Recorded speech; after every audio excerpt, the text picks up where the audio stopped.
Ahem. Oh, hello there. If you're interested in stories with happy endings, then you'd be better off watching some other video. In this video, not only is there no happy ending, there is no happy beginning, and there are very few happy things in the middle. This is because not very many happy things happened in the lives of the three Baudelaire children. Violet, Klaus, and Sunny Baudelaire were intelligent children, and they were resourceful and had pleasant facial features. But pretty much everything that happened to them in their lives was rife with misfortune, misery, and despair. I'm sorry to tell you this, but that is how the story goes. Their misfortune began one day when Violet, Klaus, and Sunny Baudelaire took a rickety trolley to Briny Beach. The word rickety, you know, here means unstable and likely to collapse. Wow, that rickety trolley was certainly unstable and ready to collapse, right, Klaus? Yep, it was very rickety indeed. But thankfully there aren't that much tourists on Briny Beach on this grey and cloudy day, so we can have fun. On grey and cloudy days, Briny Beach had absolutely no tourists. Compare that to when it was hot and sunny, when there were so many people on the beach that you could hardly lay your blankets. Okay, Klaus, I'm gonna try and invent a machine that allows me to skip rocks further with my left hand than my right. I'm probably just gonna go off and examine, creatures near the lake. Violet Baudelaire, the eldest, was an inventive genius. Anyone who knew Violet well could tell that she was thinking very hard when her long hair was tied up in a ribbon to keep it out of her eyes. On this particular day, Violet was trying to come up with a device that would allow her to skip rocks farther with her left hand than her right. Violet, like most 14-year-olds, was right-handed. Klaus Baudelaire, the middle child, loved books, or rather, the things that he read from books. The Baudelaire parents had an enormous library in their mansion, filled with thousands of books on nearly every subject.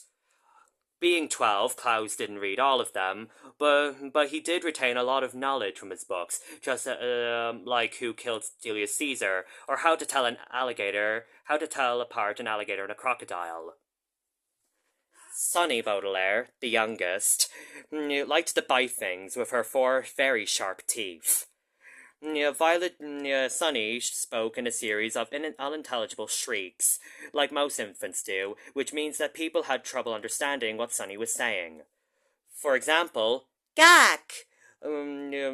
Sunny said this word over and over again, which probably meant something like, "Look at that mysterious figure emerging from the fog."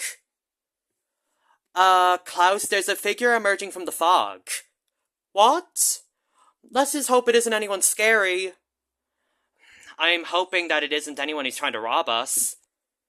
Dulu, Sunny said, which probably meant something along the lines of, "This creature's very scary." When the figure emerged from the fog, the Baudelaires were relieved to find that it was Mr. Poe, a banker who was friends with the Baudelaire parents. Mr. Poe, what are you doing on Briny Beach today? Nothing. I was just going off to enjoy the view. Excuse me. Mr. Poe was known to get into a fit of coughing and often had to excuse himself at dinner tables during parties. Mr. Poe and his coughing again. Oh. Well, excuse me, I just had to break into a fit of coughing. It's a nice day out today. Yes, the weather is very nice, Violet. I have some very unfortunate news for you children. What's wrong? You see, it's very hard to explain. Just tell us already, Mr. Poe. Your parents have perished in a terrible fire. Perished? Yep. Your parents have perished in a terrible fire that destroyed your entire home.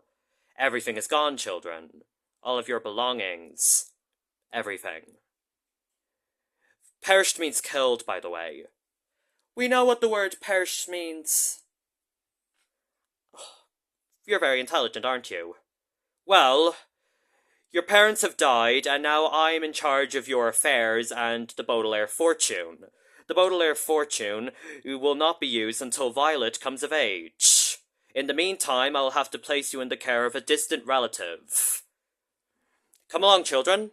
You will have to stay at my house before I find you a decent relative. Mr. Poe's house? Oh, Mrs. Poe is going to give us those ugly, itchy uniforms. Oh, and their children, Edgar and Alan Poe, are so obnoxious. Nevu, Sunny said, which probably meant something along the lines of, and the whole house smells like rotten flowers. While Mr. Poe was trying to find the Baudelaire children a new guardian, they were forced to stay at his house, which smelled of rotten flowers, and Mrs. Poe gave them all ugly, itchy uniforms to wear. I hope you love your new uniforms, children. I just told the Daily Punctilio that you're orphans now, and you have no home. Thanks, Mrs. Poe. Thanks us for feeling wonderful about our situation. Oh, come on, children. You're now celebrities in your own town. And don't worry, you'll find a guardian soon enough. Did you enjoy the blanched dinner? Yes, we did. What does the word blanched mean, Mom? It means boiled. Shut up, nerd. Hey!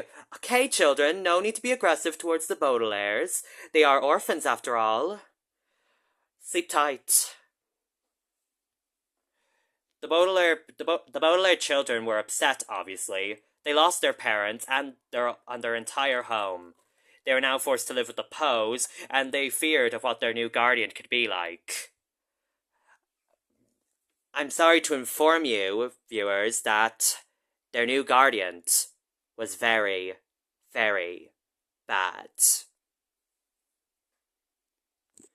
The next day, Mr. Poe took the Baudelaire children to live with their new guardian. Okay, children, today is a very important day. I have found your new guardian, and he must be a very suitable choice. What's our new guardian's name? Oh, Violet, your new guardian's name is Count Olaf. We never heard of Count Olaf. Our parents never mentioned him to us. Let me see, he's not very close on the family tree. He's like your fourth cousin 4 times removed. He's like your fourth cousin 4 times removed, or your third cousin 4 times removed. Not your closest relative. But he should be living somewhere on this street. Ah, here we are. Wow, look at this house. Dadu. Sunny said, which probably meant something along the lines of, this house sure is pretty. Are you sure Count Olaf lives here? I'm pretty sure, yes. It looks really pretty. Like, I mean, look at all the flowers and stuff. I haven't seen a more beautiful house in my entire life. Oh, hello, children. I'm so happy to see you. My name is Justice Strauss, and this is my house. Don't you love it? I have an enormous library in my house that you children are free to use, and I don't have a toaster, and I don't have a toaster that works, even though I did buy bread at the grocery market, but I'm not able to turn it into toast because my toaster's broken, and I don't really have a good enough knife to chop carrots into small, digestible pieces. Oh, hi, Justice Strauss. My name is Violet Baudelaire, and these are my siblings, Sunny and Klaus. Oh, you seem like such amazing children, though I still don't know anyone who could help me around my house.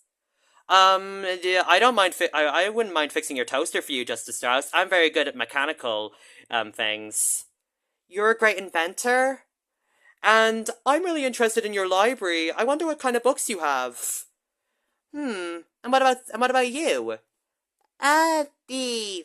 Oh, my sister Sunny means is that she'd probably help good chopping food for you with her 4 sharp teeth. You seem like such wonderful children. Well, you're welcome to come to my house anytime. Justice Strauss, do you live with Count Olaf? Live with Count Olaf? Oh no, dear me, no. Oh no. He's not my husband. No, I don't live with him. He's my neighbor. He lives over there, I think. Do.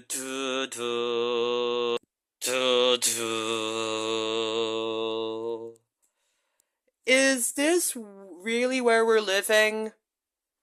Dad! I know, Sonny, this place really looks bad. Is this really where Count Olaf lives? Yes, this is next door to Justice Strauss's house, so I imagine this is where Count Olaf lives. He's probably gonna come out soon. I hear footsteps. Why is there an eye arched into his door? Hello, hello, hello, children. It is very nice to have you here. Welcome to my humble abode. I am Count Olaf, former actor extraordinaire, and a genuinely handsome man. Hi, my name's Klaus Baudelaire, and this is my older sister Violet, and my younger sister Sunny. Yeah, nice to meet you. Yeah, greet me nicely, because I imagine pampered orphans like yourselves don't pay any respect to any other people. You're rightfully spoilt, you are. I'm not really sure about that, Count Olaf. I'm sure I've met the Baudelaire children for quite a few times now, and they are perfectly decent children. As you say, Mr. Poe. Now, I know my house isn't as dirty as I know my house isn't as grand as the Baudelaire mansion, but I'm sure with some of that enormous fortune we could fix it up a bit. Absolutely not, Count Olaf. The Baudelaire fortune should not be used until Violet comes of age. And when will that be? When she turns 18. Oh, and how old is Violet? I'm 14 years old. Okay, I see. Well, we'll have to wait until she turns of age, I suppose.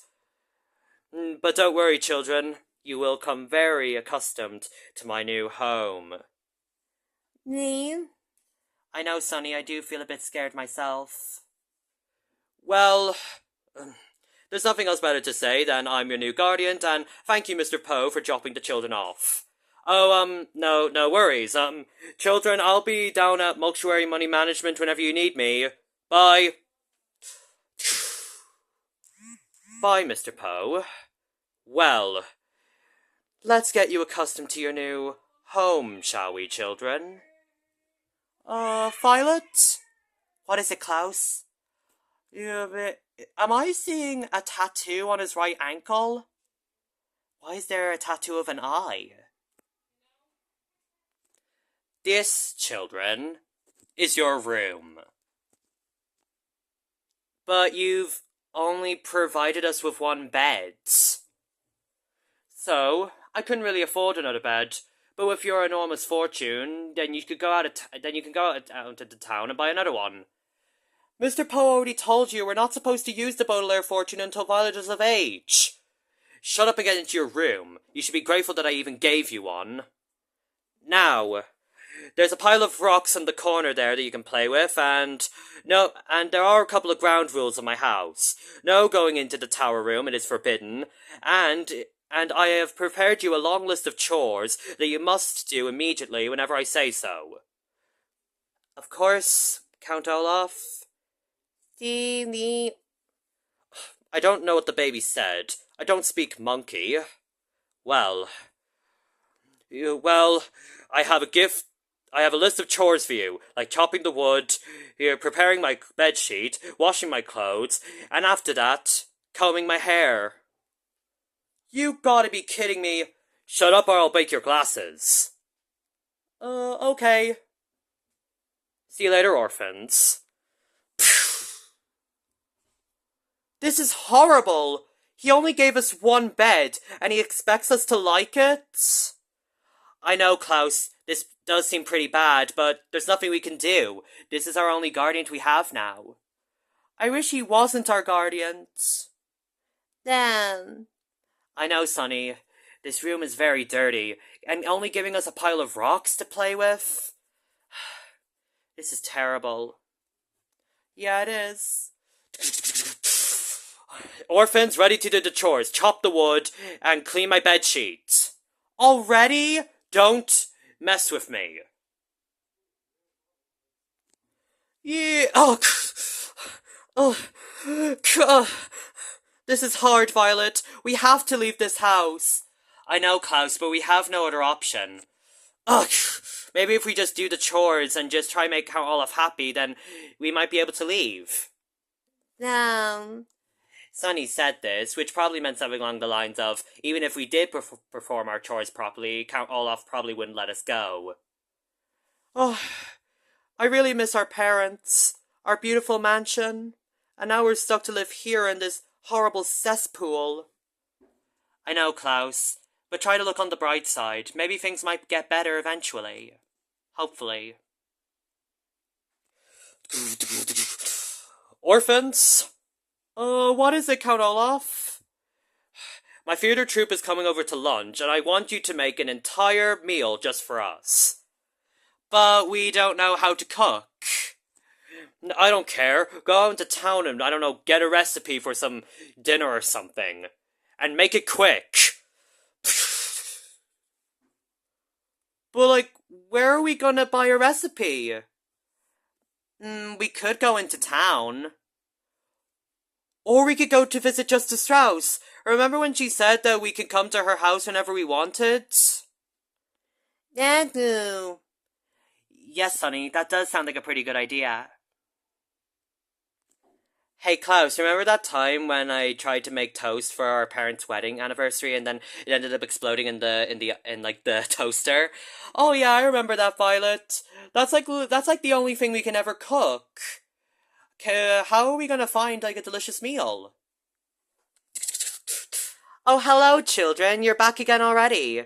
I was actually gonna go over to Count Olaf's house to see how you're getting on. Well, Justice Strauss, we only have one bed, and, he forces us to do grueling chores, but apart from that, I suppose it's fine. Well, children, something must draw you over to my house. What do you want? Justice Strauss, do you think we could go out into town and buy a recipe book? What for? We're thinking of making an entire dinner for Count Olaf and his theatre troupe. Well, he's kind of forcing us to. Well, in that case, I will gladly bring you into town. What recipe are you looking for? I don't know, maybe something simple like... What about a pasta dish? A pasta dish? Brilliant idea, Violet. Okay, you come with me into the market and we'll search for a book. In the end, the Baudelaire children and Justice Strauss found a beautiful recipe called pasta puttanesca.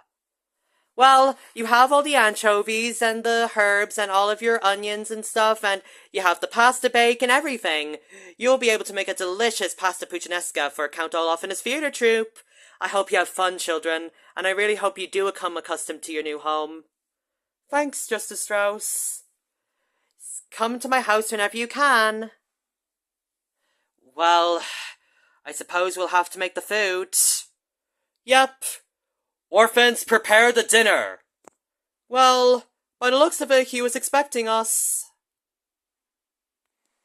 In Count Olaf's theatre troupe, there were several dastardly accomplices. There was a bald man with a very long nose, a hook-handed man who had 2 hooks instead of hands, a large person who looked like neither a man nor a woman, 2 white powdered-faced women, and another accomplice. Well, the Baudelaires are taking so long. Where's the food? We're here. Here's the food. Lovely pasta puttanesca. Yep, made exceptionally well. Nani? Okay, here's some for you, here's some for you, thank you, here's some for you, you, and... Here, Count Olaf, here's some lovely pasta puttanesca sauce. Are you kidding me? Pasta puttanesca? Yeah, we made a lovely Italian dish. We thought you would have liked it. Where's the roast beef? Roast beef? Do you not know what roast beef is? Are you that clueless? You didn't say anything about wanting roast beef. You said we just made pasta puttanesca sauce. We thought that would have been enough. That is not enough. How do you expect me and my cohorts to enjoy this mess? Hey, we made it from a real cookbook from the market, okay? And we made it out of freshly made ingredients. Yeah, how dare you disrespect me with this mess? My cohorts can barely even eat it. In fact, you know what? I actually kind of like this. Shut up, agree with me. Oh, sorry. Olaf, we made this, and we're sorry that we didn't get you roast beef, but if you wanted roast beef, maybe you could have told us beforehand? Do I have to do everything myself? Let Sunny go! Let my sister go! Don't drop her! You monster! Let Sunny go! Let her go! Ah! Klaus! Teach the little brat a lesson. Klaus, are you okay? No, I am not okay. I got slapped across the face. I just want to go home. Klaus, I know you feel sad, but get out of the room. We don't care about desserts. Ow! No need to hit me with a spoon. Come on, Klaus, let's get out of this horrible dining room. Yeah, get lost, orphans, while we enjoy some whiskey. Ha ha ha ha ha ha ha. Serves them right. Spoiled, rotten little pampered brats they are. That night, as the Baudelaires wept and cried in their room, they thought of something that their father said to them once. First impressions are not always true. Unfortunately, first impressions not always being true does not apply to Count Olaf. While you may not like gorgonzola cheese in the early stages of your life, you may try gorgonzola cheese again while on a vacation and realize that you actually like it. But with Count Olaf, the Baudelaires thought he looked like a horrible man with a horrible house from the start, and as it turned out, he was indeed a very horrible man. The Baudelaires wept and cried throughout the entire night, with no one there to help them. The Baudelaires went to Mortuary Money Management the next day in order to seek help from Mr. Poe, the banker who was in charge of their local affairs. But as it turned out, Mr. Poe was not much help. A phrase that you might have come across in your life is called in loco parentis, which means in the place of a parent, which means that your parent has legal access to everything that the child owns, and they can decide what they want their children to do. Mr. Poe completely misunderstood the point of in loco parentis in terms of when it came to Count Olaf raising the Baudelaire children. Hi, Baudelaires. I heard that you've had a pretty distressing time with Count Olaf recently. Yes, Mr. Poe, he's been utterly terrible. He forced us to do chores, chop wood, trim his hair, and then we made pasta puttanesca for him and he wasn't even grateful for it.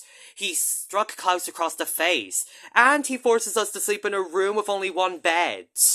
Natu! Which probably meant something along the lines of, and he held me up in the air until I dropped to my death. Oh, oh, sorry, children, my phone is ringing. Yes? Poe here? Yes. Yes. Yes.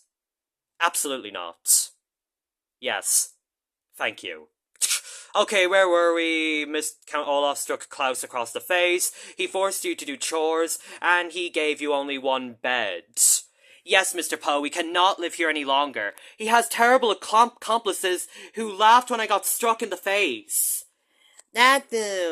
Which probably meant something along the lines of, and they looked very scary. Ding! Oh, sorry. Seriously, another phone call? This guy's completely useless. He's not gonna help us. Yes? Poe here. 7. 7. 7. Definitely 7. 7. Thank you. Sorry, children, I cannot help you.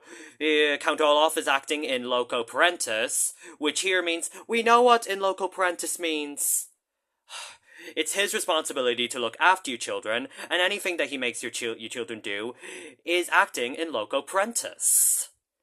But he's a terrible man. We can't live with him for much longer. Goodness knows if we stay with him any longer, he'll probably be forcing us to, I don't know, clean his roof and then push us off it. He's probably going to be out to kill us. Sorry, children. I can't assist you anymore. Just try to be more positive about Count Olaf, and please keep me out of all of this. Mr. Poe! Man, sometimes I think we should just not rely on him. Yeah, I'm starting to think that too. Unfortunately, the Baudelaires are now learning that many adults, while well-meaning, can sometimes be the most untrustworthy people in the world. Mr. Poe was, unfortunately, one of them. Ooh, good morning, orphans. Glad to see that you're up early. I made you 3 bowls of delicious oatmeal with raspberries on top. Should we really trust food given by Count Olaf? The berries look poisonous to me. Don't be alarmed. The berries are not poisonous whatsoever. Look. Did I die from food poisoning? Absolutely not. Raspberries were my favourite berry when I was a child. When I was your age. Nanu. I know, Sonny, he is very disgusting. Well, so I'm sorry for my behaviour last night. I'm very sorry that I struck Klaus across the face. I doubt that he's sorry. I think he's being sarcastic. Well, I'm very sorry for acting very standoffish. Standoffish is a wonderful word, but it does not describe Count Olaf's behaviour towards the Baudelaire children in the slightest. Standoffish is a term which here means someone who is reluctant to associate with others, or someone who's out in a party with friends and they just sit by the wall without communicating. Count being abusive towards children, forcing them to do hard, tedious chores, and then striking a child across the face for making a pasta dish, it does not define standoffish. Well, I'm sorry for my standoffish behaviour. I can't believe he misused the word standoffish. I'm sorry for my standoffish behaviour, and I want to give you a role. Well, a few roles in my upcoming play. Oh, what play is this? Oh, Violet. It's a play called The Marvellous Marriage by Al Funkoot. It is not written by me. It is written by Al Funkoot. I'm pretty sure Al Funkoot is just Count Olaf spelt in a different way. Don't question me. Okay. Well, this play is about a handsome man who gets to marry the girl of his dreams. That sounds nice. Who's going to play the handsome man? The handsome man is, of course, played by me, since I'm a talented and amazing actor who should be in every lead role in any play in the world. Shakespeare, Hamlet, others. And who's gonna play the lovely bride? Oh, that's a really endearing question. It's gonna be Violet. Wait, am I going to be the bride of the show? Yes, Violet. But, I'm not really good at performing. Would you mind if I just worked backstage or something? I'm much better at mechanics than acting. No way am I letting a pretty girl like you work backstage. Like I said, you're playing the beautiful woman in which I marry. It is such an important role, yet you only have to say one thing, and I'm pretty sure you know what that word is. I don't. I do. You will marry me in the play, and it will be an astounding performance. But Violet isn't old enough to get married. She's only 14. You will perform in this play. And don't you dare try to get on my back, okay? Nagu. I know, Sonny. He is rather evil.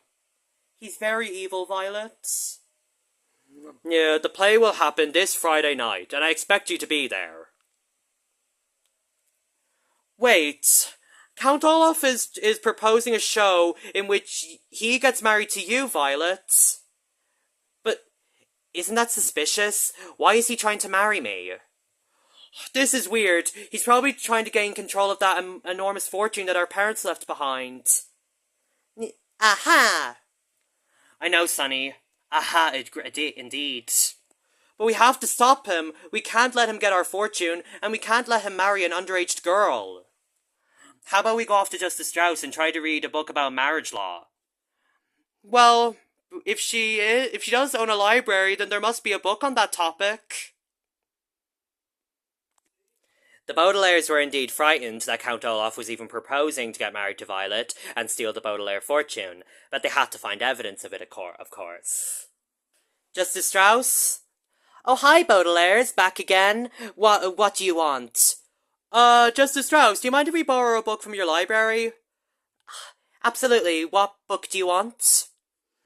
How about we find a book about notable law? Notable law? Man, even I don't touch those books. I'm a judge, but I find those books very, very boring. Are you sure you want to read them?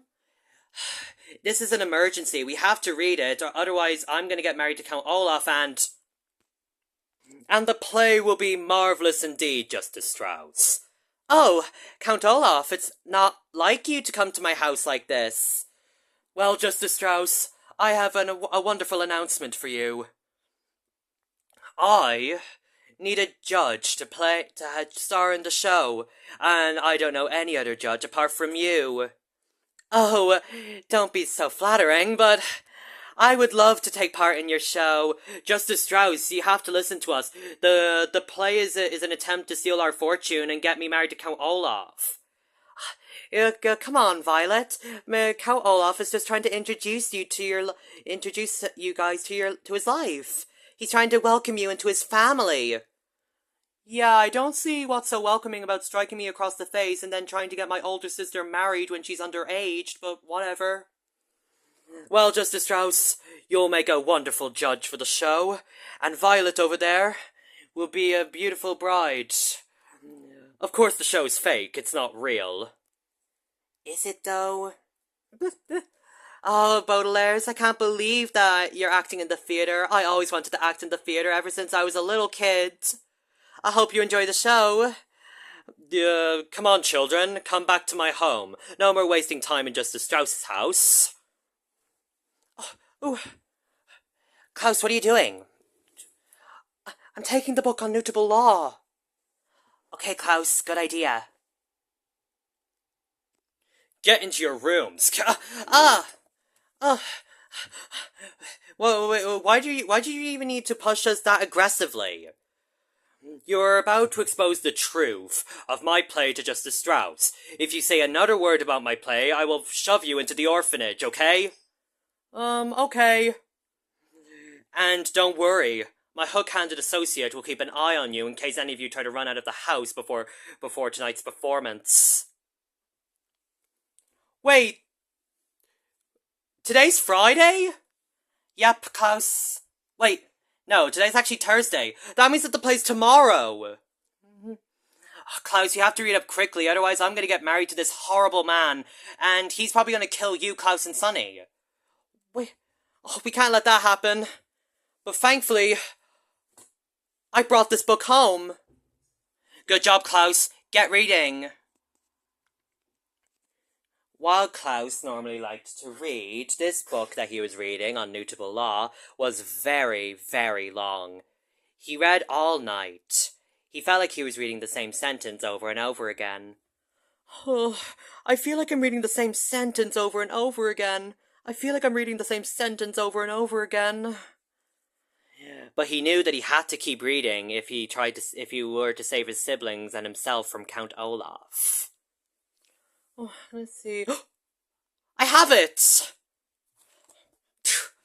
I know how to foil Count Olaf's plan! Huh. The bookish orphan seems to be up early. I am up early, and I've just foiled your plan.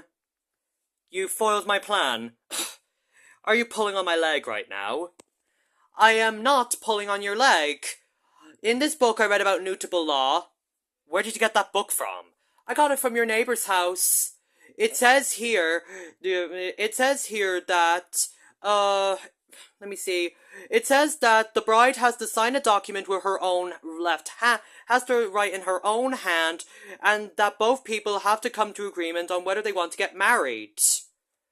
So, Mr. Poe says that this is acting in loco parentis, which means that I still get to marry Violet because I'm deciding what I have to do for her. But this will not go through. Marriage isn't even legal for a child of her age. And who's going to care about that? The authorities? They're going to enjoy the show anyways. Well, you thought wrong, Count Olaf. I know about your plan. You're trying to marry Violet to steal our inheritance. Your play will not be performed when people learn about this, and you'll be going to jail. I'm going to go off and tell my sisters about this, thank you very much. Go on, tell your sisters. Violet, I read the book on mutable law, and it turns out Count Olaf is indeed trying to marry you to steal our fortune. What? We have to get out of here. Where's Sunny? That's a good idea. Sunny? Sunny, where are you? Oh, Sunny. I wonder where she is indeed. What have you done with her? Look outside for yourselves. Nanny! Sunny, let her go. She's only an infant. Don't you dare drop her. Don't worry. I won't drop her. Yet. If you don't agree to marry me, Violet, in the upcoming play, I will make sure that your baby sister drops to her death. With this little device that I own. Don't you dare drop her. Okay then. Will you agree to marry me if I let her go? Violet talked for a while. Although she hated Count Olaf, she still wanted her sister to be safe. If you let Sunny go, I will marry you. Good, that's what I like to hear. I will let Sunny go after tonight's performance. Be ready on time. Okay. Oh, Violet, what are we gonna do? I don't know, Klaus. Violet couldn't bear the idea of little Sunny being held dangling from a bird cage above a tower for much longer, and she invented a grappling hook to try get her sister down. There wasn't much supplies in Count Olaf's kitchen, and his entire house, in fact, but hopefully I might be able to use this to save Sunny.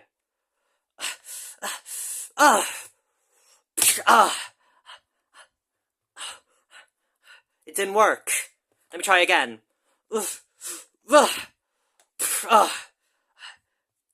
Third time's the charm. Ding! It worked!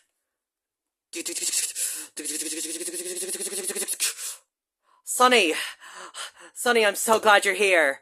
Nanu. Don't worry, Sunny, I'll get you out of there as soon as I can. Oh, no, you won't. Oh! You won't be saving your little sister. Yeah, we'll keep her locked right up in that birdcage. Don't you dare hang her from the tower in a birdcage. And I thought I said that I was going to marry Count Olaf as long as I let her go after the performance. That's true, but for the meantime, she'll be stuck up in the tower with me guarding her. Oh, I'm so sorry, Violet, that you couldn't save Sunny. No worries, Klaus. We have to get her out somehow. It's a bit too late for that now, orphans. You have a show to perform with your new guardian. He is not our guardian, and he never will be. Don't make him angry. You don't like him when he's angry. He's true, Violet. Count Olaf struck me across the face. It's probably best not to protest with him again. We have to break Sunny free, though. How about we make explosive bombs that can blow up the cage? But that'll probably just send Violet tumbling to the ground. How about we try find a key in the room? I think I heard all the keys are in Count Olaf's key room. Okay, what kind of house is a key room? I don't know, but by the looks of it, we won't be able to save Sunny.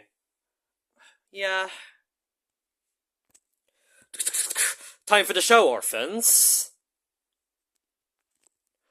Welcome, one and all, to the grand production of Al Funkut's The Marvelous Marriage. I am a lonely man looking for a beautiful wife, but unfortunately I have been very unlucky.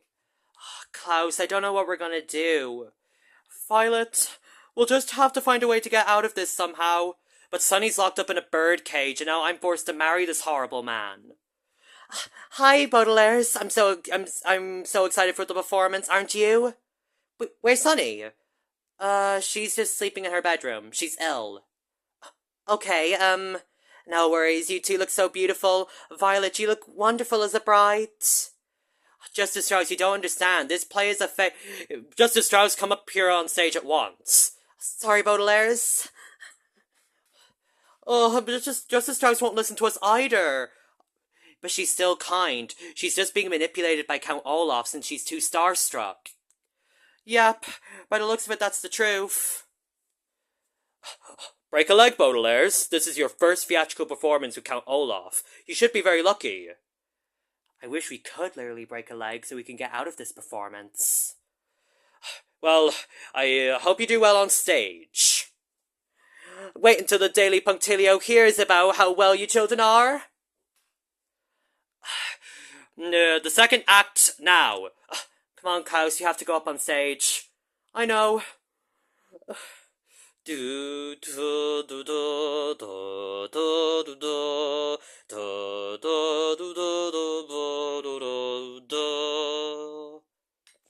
Man, does Violet look wonderful in that wedding dress? She absolutely does. I can't wait for the Daily Punctilio headline.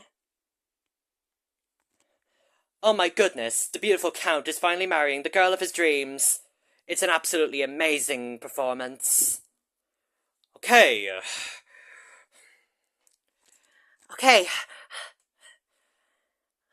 Do you take this woman to be your lawfully wedded wife? I do. And you? Do you take this man to be your lawfully wedded husband? Go on, Violet. Do it for the good of our sister. Okay. I do. Well, yeah, you may now kiss the bride. No, thank you. Ladies and gentlemen, I am literally, I can now figuratively say that we are married. I think you mean literally that we're married. Well, there's no need to continue on tonight's performance, because I am indeed legally married to Violet Baudelaire. The marriage was legally binding, and now I have access to her entire Baudelaire fortune. What? You gotta be kidding me. I thought this was just a simple play. Violet can't be married, she's only 14 years old. As the saying in loco parentis goes, you must be in the place of a parent, and a parent can make up any of the rules that their child must follow. This is ridiculous. Violet, I'm so terribly sorry. I didn't know that document was fake. I thought that was a stage prop. It's not, Justice Strauss. It is an official document from the High Court. I'm so sorry, Baudelaire, that I failed you. Hey, it's not over yet. Violet, what are you talking about? You see, I signed the document. The marriage document, that is.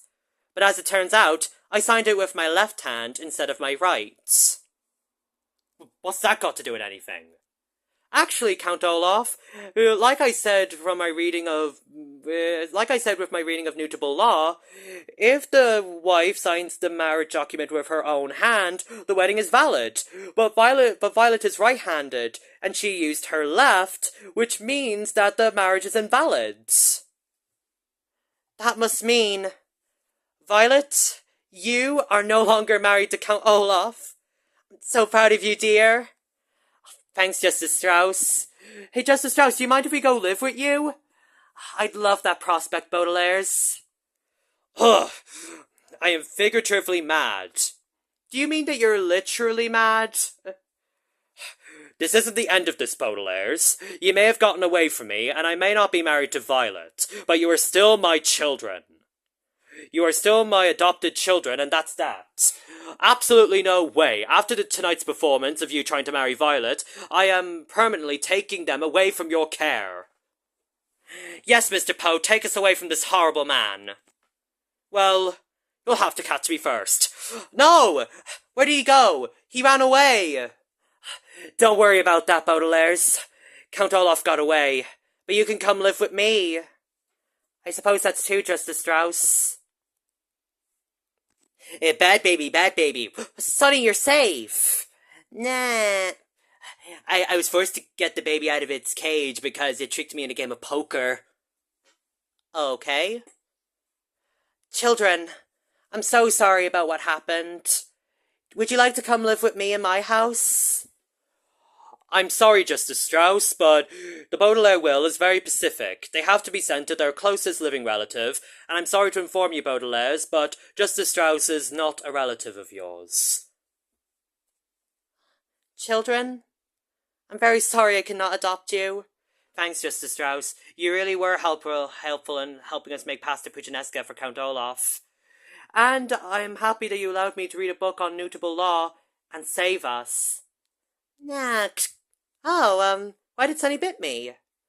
She does a warm, tender bite when she likes you. I will miss you, children, very much. I hope you enjoy your new guardian, whoever that turns out to be. Bye. Bye, Justice Strauss.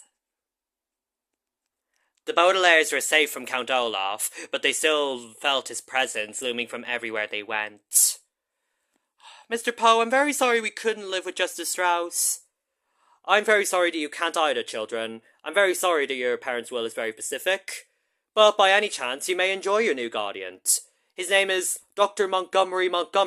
He lives just down here after Lousy Lane. That's a horrible smell of ginger there. Don't worry, we'll be nearly exiting off this road soon. I wonder what our new guardian will be like. Let's just hope he's not as bad as Count Olaf. The Baudelaires were unsure of whether their new guardian was going to be good. All they hoped was that he was better than the last.